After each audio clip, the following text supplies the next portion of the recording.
आइए ले चलते हैं आपको आज की खास खबर की। फिरोजाबाद में अध्यक्ष के द्वारा बच्चों से गणित एवं विज्ञान आदि से संबंधित प्रश्नों की जानकारी की गई।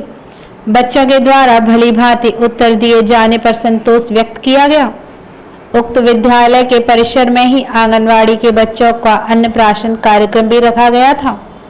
उक्त विद्यालय के उपरांत केजीबीवी नगर क्षेत्र फिरोजाबाद के आकस्मिक निरीक्षण किया गया। निरीक्षण के समय स्टाफ उपस्थित पाया गया। पंजीकृत 100 बालिकाओं के सापेक्ष 82 बालिकाएं उपस्थित पाई गईं एवं 5 बालिकाएं जनपद में नशा मुक्ति थीम प्रतियोगिता में प्रथम स्थान आने पर राज्य स्तर पर प्रतियोगिता में प्रतिभाग करने हेतु वार्डन के साथ गई हैं। अध्यक्ष द्वारा समस्त छात्राओं को खगोल विज्ञान कक्ष के माध्यम से शिक्षण कार्य कराने, बेहतर जानकारी देने हेतु अध्यापिकाओं को निर्देशित किया गया। निरीक्षण के दौरान पुलिस अधीक्षक नगर रविशंकर प्रसाद, आशीष कुमार पांडे, जिला बेसिक शिक्षा अधिकारी तथा पंकज कुमार चिमनानी, जिला समन्वयक बालिका शिक्षा उपस्थित रहे। ब्यूरो रिपोर्ट फिरोजाबाद, जनता 24 न्यूज, रिपोर्टर रवि वशिष्ठ। आज मैं सबसे पहले आंगनवाड़ी सेंटर गया था। 3 आंगनवाड़ी सेंटर मैंने देखे थे। दूसरा आंगनवाड़ी सेंटर पर मैंने गोद भराई 5 महिलाओं की और 5 बच्चों को अन्नप्राशन संस्कार कराया। और आंगनवाड़ी पर बच्चों के साथ भी जो हमारे प्लेइंग स्कूल चलते हैं उनमें भी मैं गया। वहां पर बच्चों से मैंने पूछा, काफी संतोषजनक जवाब बच्चों के मिले। और उसके बाद मैं एक विद्यालय में भी गया था और वहां पर मैंने विद्यालय में जाकर बच्चों से पूछा, प्रत्येक क्लास में जाकर बच्चों से प्रश्न किया, बच्चों ने उसके जवाब दिए। वो विद्यालय में टीचरों से भी मेरी बात हुई और मैंने टीचरों को निर्देशित किया है कि जिसका जो विषय है वही विषय पढ़ाया जाए। दूसरा, और उसका पूरा टाइम टेबल बनाया जाए टीचरों का भी, और वो बीएसए के पास पहुंचा दिया जाए। फिर उसके बाद कस्तूरबा में भी गया। कस्तूरबा की बच्चियों से मिला, बच्चियों के साथ बैठा और उन बच्चियों से बातचीत की। बच्चियां काफ़ी अच्छा लगा, बच्चियां काफ़ी प्रोग्रेस कर रही हैं विद्यालय में, खेल में भी, और बच्चों का जो मानसिक विकास है वो अच्छा लगा। सर जेल में गए आ रहा हूँ। फिर उसके बाद मैं फिर जेल में गया था। जेल में 8 बच्चे मुझे मिले। जेल में हमने एक क्रैच बनाया है और उस क्रैच को सजाने संभालने की जिम्मेदारी हमने यहाँ के बीएसए को दी है। दूसरा, जेल में जो अल्पवयस्क बच्चे 18 साल से लेकर 21 वर्ष के बच्चे, उनमें 78 के करीब लगभग संख्या थी जो मुझे जानकारी दी गई है। और उसमें एक टीचर की व्यवस्था की है हमने और एक आंगनवाड़ी की भी व्यवस्था उन छोटे बच्चों को पढ़ाने के लिए की है, क्योंकि बच्चे पढ़ें। दूसरा, हमने जेल में जिन बच्चों के माँ और पिता दोनों को सजा हो गई है उनको मुख्यमंत्री बाल सामान्य योजना से हम जोड़ेंगे और उसमें 2500 रुपये प्रति माह हम देंगे। उसकी भी सूची बनाने का मैंने निर्देश दिया है। अभी एक मामला आया था जिला फिरोजाबाद में, CWC के अंदर एक बच्ची थी जिसकी लगातार आरोपी से मोबाइल पर बात हो रही थी। ये यहाँ से पेन ड्राइव लेके गौतम बुद्ध नगर जो हमारा आयोग है जहाँ बच्चे रहते हैं पूर्व उत्तर प्रदेश में, वहां तक गया। ऐसे मामले में सर आप क्या कार्रवाई करना चाहेंगे? नहीं, अभी आपने मेरे संज्ञान में ऐसा मामला दिया है और मैं इसकी जांच कराऊंगा और जांच करने के बाद इसमें कार्रवाई कराएंगे। नहीं, आज मैं जनपद फिरोजाबाद के जिला अस्पताल में नहीं गया था। हालांकि मैंने निर्देशित किया है, उनका जो टोबैको का कार्यक्रम चलता है उस कार्यक्रम के तहत वो 10,000 स्टिकर बनवाएंगे।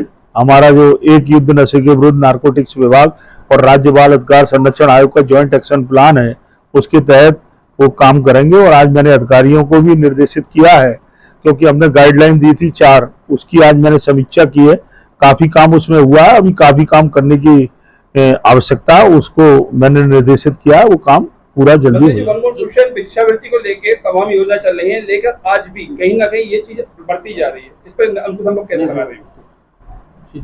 भिक्षावृत्ति को लेकर बाल आयोग का साफ मानना है, 2 तरह के भिक्षावृत्ति करने वाले लोग हैं। एक तो आदतन परिवार है, और जो आदतन परिवार है उनको हम सरकारी योजना से जोड़ेंगे। दूसरा, जो बच्चे भिक्षावृत्ति करते हैं उनके भिक्षा से शिक्षा की ओर उन बच्चों को ले जाएंगे। उन बच्चों को हम शिक्षा दिलाने का प्रयास करेंगे। हमारे यहाँ कस्तूरबा विद्यालय, हमारे यहाँ ATS विद्यालय है और RT के तहत भी उनके एडमिशन हम प्राथमिकता देंगे। आज हमने BSA को भी निर्देशित किया है कि उन बच्चों को प्राथमिकता दी जाए और स्पॉन्सर योजना से उन बच्चों को जोड़ेंगे। उसके बावजूद भी 4,000 रुपया प्रत्येक माह उन बच्चों को देंगे। नहीं, यहाँ देखा गया स्वास्थ्य विभाग की लापरवाही से कई महिलाओं की और बच्चों की जान चली गई। तो क्या स्वास्थ्य विभाग इसमें क्यों ध्यान दिया? आज भी एक महिला और एक बच्ची की जान चली गई जिला अस्पताल में। अभी जो आपके माध्यम से मेरे संज्ञान में जो विषय आया है और ये जांच का विषय है, तो मैं इसके लिए जांच के निर्देश आज देकर जाऊंगा। सर, आज आपका प्रोटोकॉल भी था जिला अस्पताल के निरीक्षक का, क्योंकि मेरा एक मानना से तो हल्ट नहीं कर दिया गया। नहीं, ऐसा नहीं था। मेरा मानना यह है कि मैं 10 बजे मुझे आना था, आधा घंटा मार्ग में मुझे व्यवधान होने के कारण मैं आधा घंटा लेट आया। उसके कारण, क्योंकि जब मैं पहुंचा तब तक 1:30 बज चुका था और मेरा ये नियम है, जब मैं बैठक 1 बजे की रखी है तो मुझे समय पर पहुंचना चाहिए, इसलिए मैंने ही इसको कैंसिल करके सीधा आ गया। एक लास्ट क्वेश्चन है कि जो सपा की सरकार है, सपा के लोग जो आरोप लगा रहे हैं भाजपा पर कि जितने भी अपराधी पकड़े जा रहे हैं सब सपा के पकड़े जा रहे हैं, आखिर क्या हुआ? क्यों साजिश किया जा रहा है कि अपराधी हैं? मैं बाल आयोग का चेयरमैन हूँ, बच्चों संबंधित प्रश्नों की। तो उसमें क्या आप राज्य मंत्री भी हैं? नहीं, राज्य मंत्री हूँ तो मैं बच्चों का काम देखता हूँ। बच्चों संबंधित हमारे मुख्यमंत्री जी, यशस्वी मुख्यमंत्री जी योगी आदित्यनाथ जी बच्चों और महिलाओं को लेकर काफी संवेदनशील है और उनकी संवेदनशीलता इस बात को सिद्ध करती है, जब कोरोना रूपी महामारी थी, बच्चे अनाथ हो रहे थे, उस अनाथ बच्चों की चिंता करने का काम सरकार कर रही है। मुख्यमंत्री बाल सेवा योजना के तहत ऐसे बच्चों को 4,000 रुपया प्रति माह देने का काम कर रहे हैं। फैजाबाद जनपद में 112 बच्चों को हम ये पैसे का लाभ मिल रहा है। दूसरा, 1 मार्च 2020 के बाद जिन बच्चों के माँ या पिता किसी भी बीमारी से चले गए हों, ऐसे बच्चों को हम 2500 रुपया प्रति माह मुख्यमंत्री बाल सामान्य योजना के तहत पढ़ने के लिए दे रहे हैं। 471 बच्चों को इसका लाभ मिल रहा है। दूसरा, 18 वर्ष से 23 वर्ष तक के भी बच्चों को इस योजना का लाभ मिल रहा है। इसमें 31 बच्चों को फैजाबाद में लाभ मिल रहा है। दूसरा, स्पॉन्सरशिप योजना जो हमने बताया कि उसमें हम 809 बच्चों को 4,000 रुपया प्रति माह पढ़ने के लिए दे रहे हैं।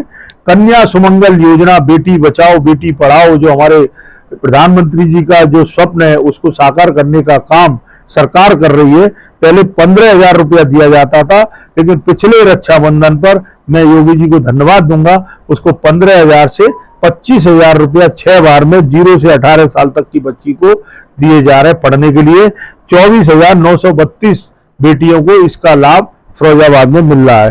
जो बहनें हमारी विधवा हो जाती हैं, ऐसी बहनों को भी पेंशन योजना का लाभ 44,571 बहनों को हम इस योजना का लाभ, पेंशन योजना का लाभ सरकार की तरफ से मिल रहा है। और आज